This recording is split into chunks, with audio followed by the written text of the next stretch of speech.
이곳에 온 지가 2년 전이군요.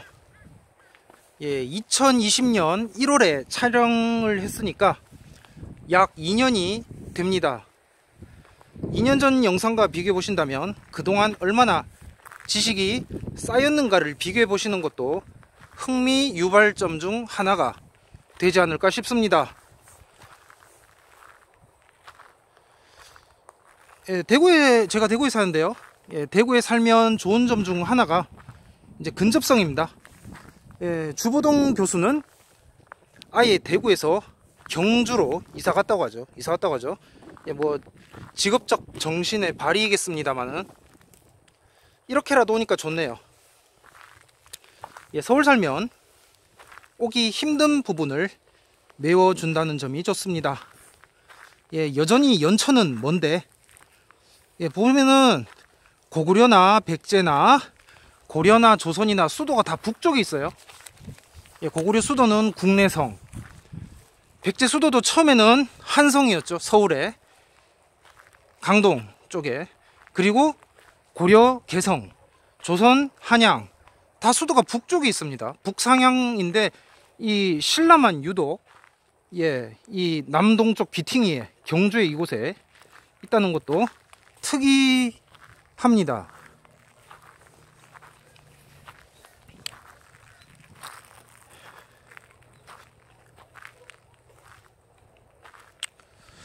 오늘 그 영상 제목은 태조 성환왕은 대체 누굴까?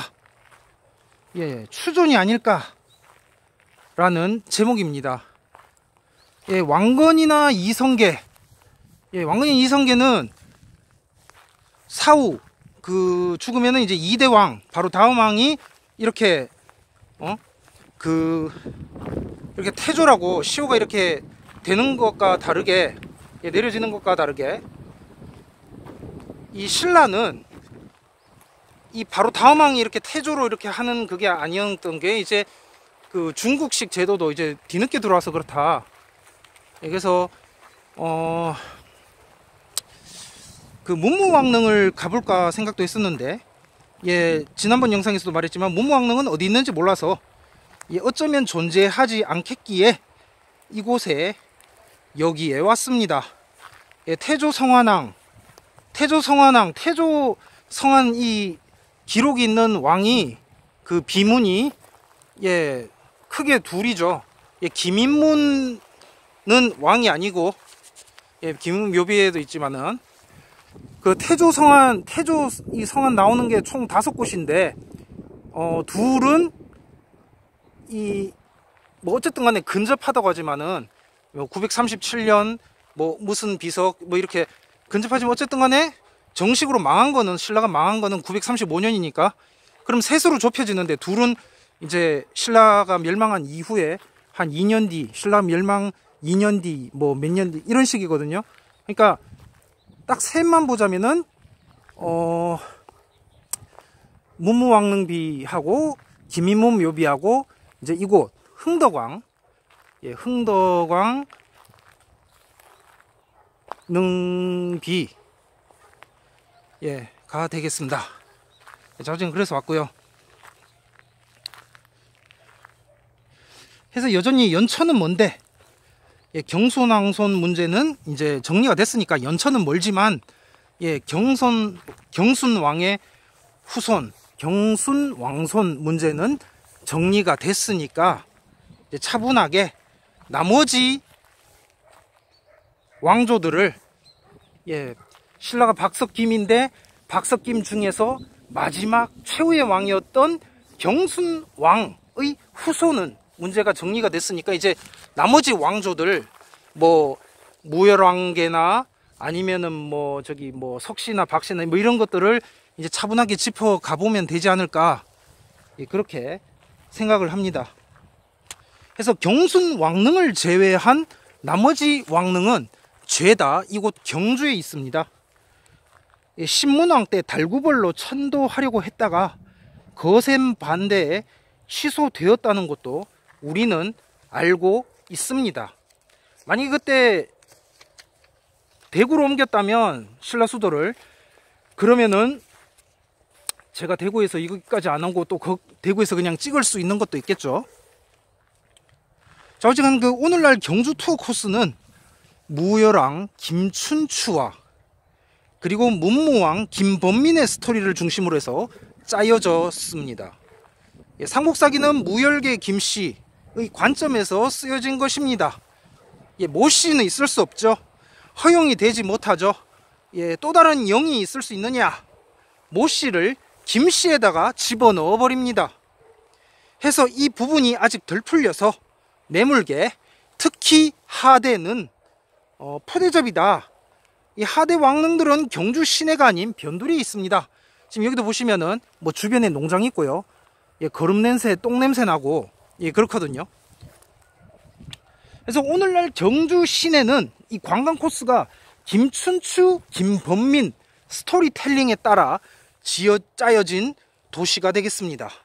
신라에서 태조는 고려나 조선의 태조와는 다른 성격으로 후대에 추존된 것입니다. 2년 전 영상에서는 당시 권력자가 누구냐에 따라 다르게 지정될 수 있다고 했는데요.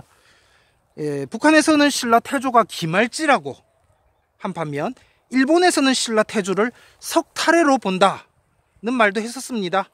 박혁거세 해설은 이제 남한이 붙들고 있었는데, 예, 대한민국이 붙들고 있었는데 오릉이 통일신라 시대, 그러니까 박씨 왕조 묘역이 아니라 통일신라 시대 귀족릉이었다는 게 밝혀지면서 박혁거세 해설은 쏙 들어갔습니다.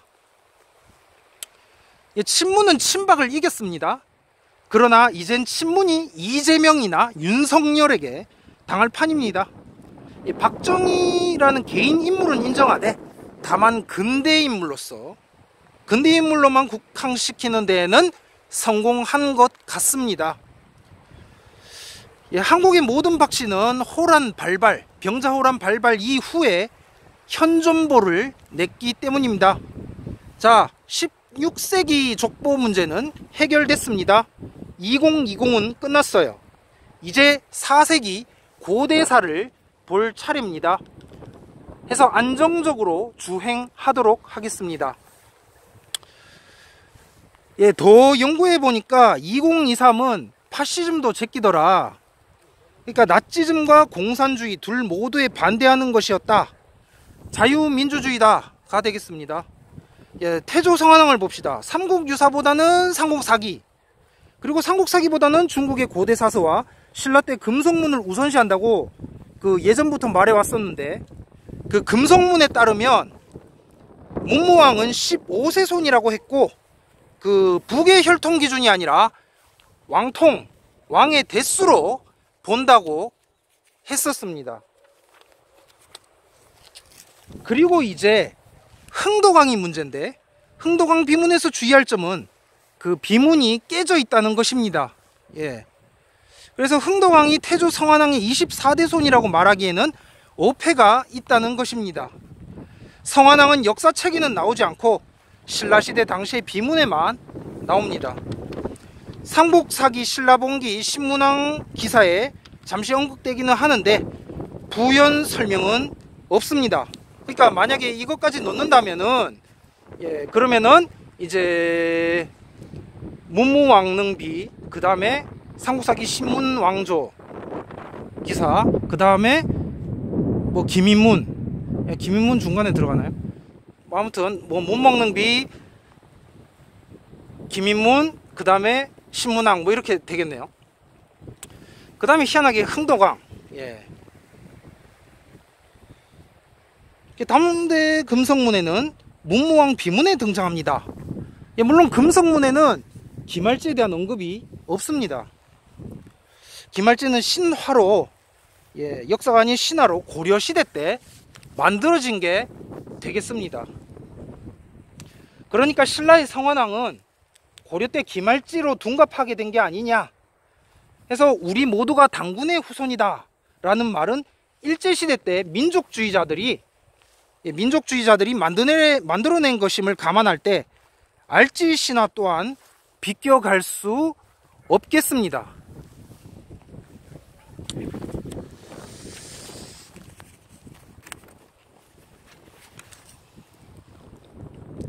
남한은 그간 박혁거세를 떠받들었고 북한은 기말지를 받던 반면 일본은 왜 석탈해인가? 예, 석씨는 신라 3대 국성 박, 석, 김 중에서 존재감은 가장 적은데 정작 등장 설화의 분량은 박혁거세나 기말지보다 훨씬 많습니다.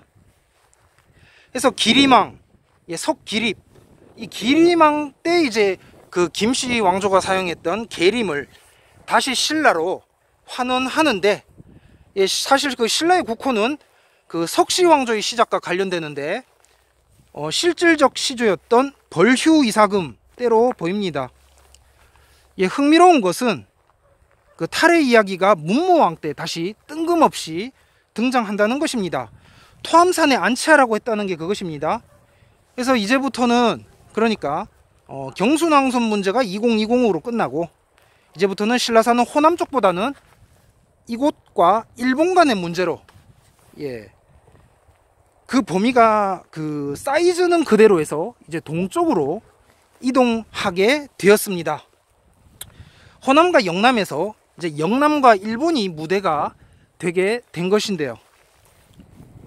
예전 그 제 최근 영상에 그 외 일본의 여왕 히미코가 내 아들 금관국왕 되게 해주세요, 예, 그런 영상을 올렸는데 거기서 그 모자간에 그러니까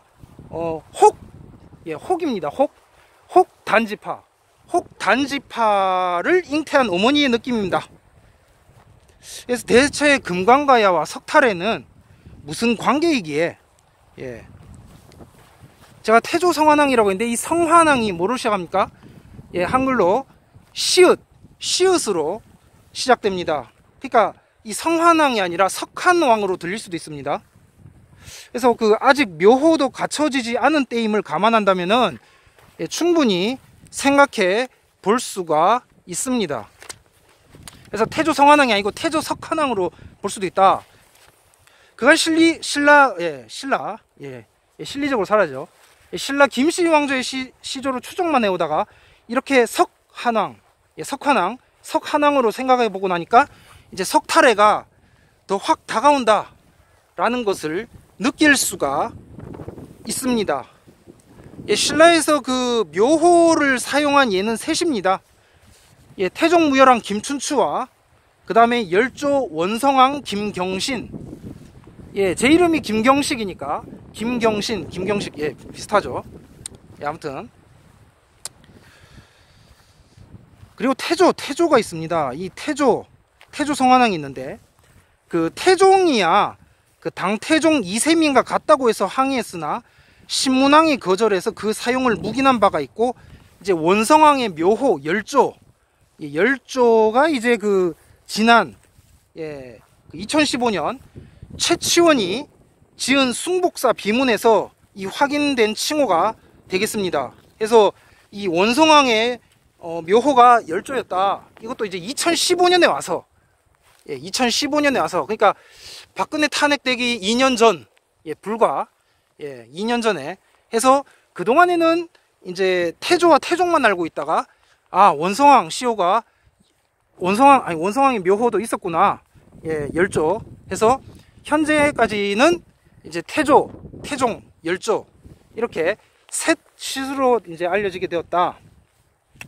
근데 이제 중요한 것은 이 둘과 다르게 이 태조는 대체 누구냐, 예, 알 수가 없다는 것입니다. 그러니까 태종과 열조는 아는데, 예, 태조는 누구냐, 가장 중요한 관심사죠. 신라 1대왕 태조가 누구냐, 대체 누군지 알 수가 없는데 이제 석한왕이라고 한다면은 쉽게 풀립니다. 그동안 한국 고대사는 지난 100여 년을 허비하면서 이르기를 신라의 건국신인 박혁거세가 성환이 아니냐, 혹은 석시왕 창건주인 석탈해가 아니냐, 아니면 삼국사기와 삼국유사에서의 세한, 열한, 아니면 미추왕이 아니냐, 이 별별 얘기가 있었습니다. 그 태조 성한은 신라의 시조로 등장하는 인물이지만 여러 견해가 있어 왔습니다. 기말지로 보는 견해, 알지의 아들이라고 한 세한으로 본 견해, 아니면 미추 이사금으로 본 견해, 그리고 이제 마지막으로 이제 탈의 이사금으로 본 견해 등이 있습니다. 예, 더 있는데 쓰여진 거는 탈의 이사금으로 본 견해 등이 있습니다. 예, 이렇게. 자, 어쨌든 석탈해가 중요한데요. 이 석탈해는 서라벌의 박씨 왕조 집단보다 먼저 경주에 들어옵니다. 예. 삼국제에 변진한 24국이 나오는데요. 변한 12국과 진한 12국으로 구성됩니다. 그리고 진한 12국 가운데 사로국이 있는데, 이 사로국이 이제 석탈해가 경주 지역에 건국한 나라입니다. 예, 본 채널의 그 오래전 영상에서 저는 문무왕 15대조가 이 대수, 이게 북의 문제가 아니고 왕이 계대 대수라고 했었습니다.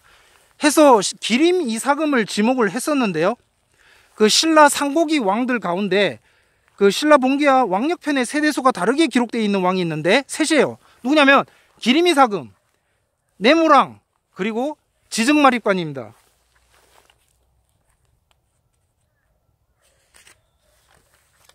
제가 그냥 내무랑이라고 지금 방금 말했는데, 그 이유는 삼국사기에는 뇌물 이사금이라고 나오기 때문이에요.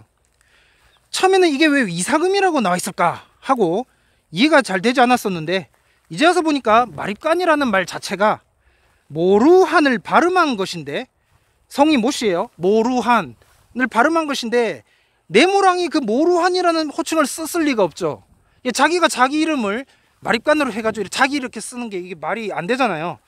해서 그 후손인 눌지왕부터, 후손인 바로 다음 왕, 눌지왕부터 사용해야 맞게 됩니다. 근데 이제 삼국유사는 팩트보단 좀 더 혈통 위주의 기술이에요. 어쨌든 간에 내무랑은 눌지왕 계통이 아니냐 해서 내물도 마립간이라고 해버리죠. 그래서 삼국사기는 사실적으로 그냥 당시 입장에서 이사금으로 붙인 것이 되겠습니다. 삼국유사를 펴보니 과연 내무랑부터 마립간으로 되어 있습니다. 삼국사기를 펴보니 과연 실성왕까지는 이사금이고 눌지왕부터 마립간입니다.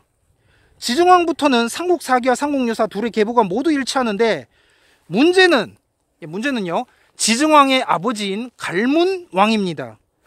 이 삼국유사의 기보는, 이 기보 갈문왕은 삼국사기의 습보 갈문왕과 동일인으로 보인대요. 근데 삼국사기는 습보와 내무랑 사이에 한 명 더 있다고 했으니 이름은 알 수 없지만 제4자라기보다는 기존의 셋 중에서 이 복호는 갈문왕도 아니니까 이 셋 가운데 최적격의 인물이 되겠습니다. 만약에 흥덕왕이, 지금 보시는 이 흥덕왕이 태조성안의 24세손이라고 가정해 본다면, 삼국사기로는 내무랑은 11세손이 되고 삼국유사로는 12세손이 됩니다. 11세손으로 보면 내무랑 다음이 복호, 뭐 때로는 파호, 복호 괄호 열고 파호, 괄호 닫고, 내무랑 다음이 복호이고 그 다음이 습보, 그리고 지증왕과 진종, 흠은, 마차, 법선, 의간, 위문, 효양, 원성왕, 인겸, 흥덕왕이 되게 됩니다. 그러면 내무랑의 부친은 누굴까요? 일단 내무랑은 5세기에 제위한 왕이 아니라는 것인데요. 이 삼국사기가 고려시대 거라서 못 믿었다면, 믿기에 꺼림칙하다면, 그러면 중국의 고대 사설을 보면 되는데, 그 태평어람이라고 있습니다. 태평어람은 977년부터 983년 사이에 쓰인 책으로 일종의 백과사전적인 형태를 띠고 있습니다. 책부원구, 태평광기, 문론, 영화와 함께 송사대서, 송나라 때의 사대서, 송나라 때 쓰인 사대, 그러니까 4개의 책이다. 송사대서로 불린다는데 이제 모두 10세기 때 쓰인 겁니다. 삼국사기가 12세기 중반에 나온 것임을 감안한다면은 200년이나 오래된 것입니다. 예, 태평을 하면은 위도가 사신으로 간 연도가 나오는데 이제 382년이에요. 이 삼국사기와 1년 차이인데, 예, 하지만 382년이 맞다고 보여지고요. 전진왕, 북경과의 대화문에서 우리는 왕조가 교체됐다는 것을 알 수 있습니다. 백제가 왜 일본과 수교하고 한반도 남부로 세력을 확대했던 때를 370년경으로 생각해 볼 수 있습니다. 그래서 내무랑의 즉위는 아무리 못해도 늦어도 370년대가 된다 하겠습니다. 문제는요, 내무랑 이전 신라 상고사인데, 지금 내무랑 제위연대 문제도 일단은 삼국사기 자체를 제끼고 말해본 것이고, 여기서도 내무랑은 합격입니다. 문제는 내무랑 이전, 특히 그 박씨왕조가 문제가 되는데 중국 측의 기록과 완전 안 맞기 때문입니다. 확 깨는데요, 이 박석시대 문제에서 저는 1145년에 삼국사기와 907, 80년대에 작성된 송사대서와의 차이를 느낍니다. 정리하자면 내무랑조는 중국 측 사례에만 매달려도 설명이 되는데, 반면에 박씨왕조는 그렇지 못하다는 것이겠습니다.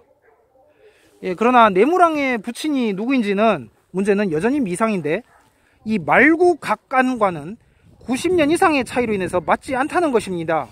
근데 이것을 일단 뒤로 하더라도 그 문무왕 비문에 조상의 복이 상스러운 수풀처럼 많아 석류를 보고 금가마에 앉은 것 같다는 말에서 이 수풀처럼 많다, 수풀림, 예, 백제 임씨, 그리고 성류, 예, 뭐 신라 석씨와 그리고 금가마, 신라 김씨로의 연결됨을 알아챌 수 있겠습니다.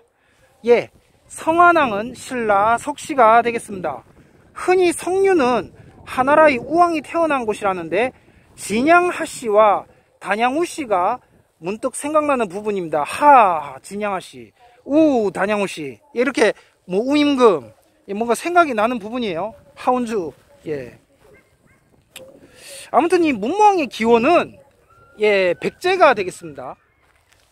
백제 쪽이 되겠어요. 서해안. 그래서 바다 건너왔다는 말이 그것이고요. 서해 바다를 건너서 들어온 게 이제 미추왕 김씨족이 되겠다 하겠습니다.